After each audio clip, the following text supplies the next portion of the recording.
forge your inner armor.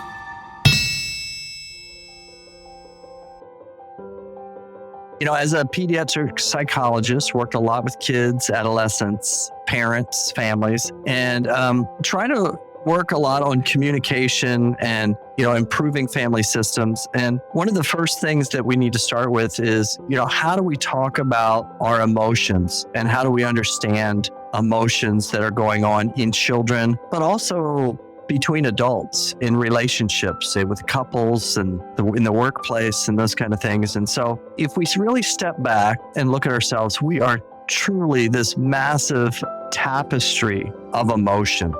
There's all kinds of emotions in us that we experience. Many times we become very limited in our vocabulary of our emotions. So how was your day? Fine. How are things going at work? Good. Kind of down, kind of frustrating, right? Super limited in our vocabulary. And with kids, it's very important to teach them to develop a wide vocabulary of emotions so that they have things that they kind of draw from. And also in communication, we need more clarity many times in order to solve problems. What really is the emotion? Is it sad or mad or angry or disappointed or tired? What is it? And so really developing a good vocabulary of emotions. So for parents working with kids, one of the first things we do is I kind of have them for the first 2 weeks is create a library of emotions. So sit down and let's come up with 5 new emotions from the child. And I, as a parent, I'm going to model for them for 5 emotions and start to create how big of a library of emotions can we create that becomes a resource from which I can go and reference. And so once we create that library, so let's say it's 300 emotions, you're like, what?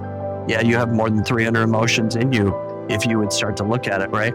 And once you have this library, then what we do is we use that library on a daily basis to kind of journal our emotions. And so parent, child, husband, wife, friend, whatever you're doing, but you kind of take the day and at the end of the day, we're going to say, tell me 2 emotions that you experienced today.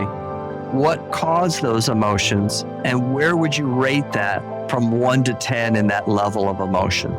And create literally a diary where the parent models for the child. Well, I felt disappointed today because I thought I was going to have this meeting and I was going to get this raise and it didn't happen. 1 to 10, it was about a 5, right?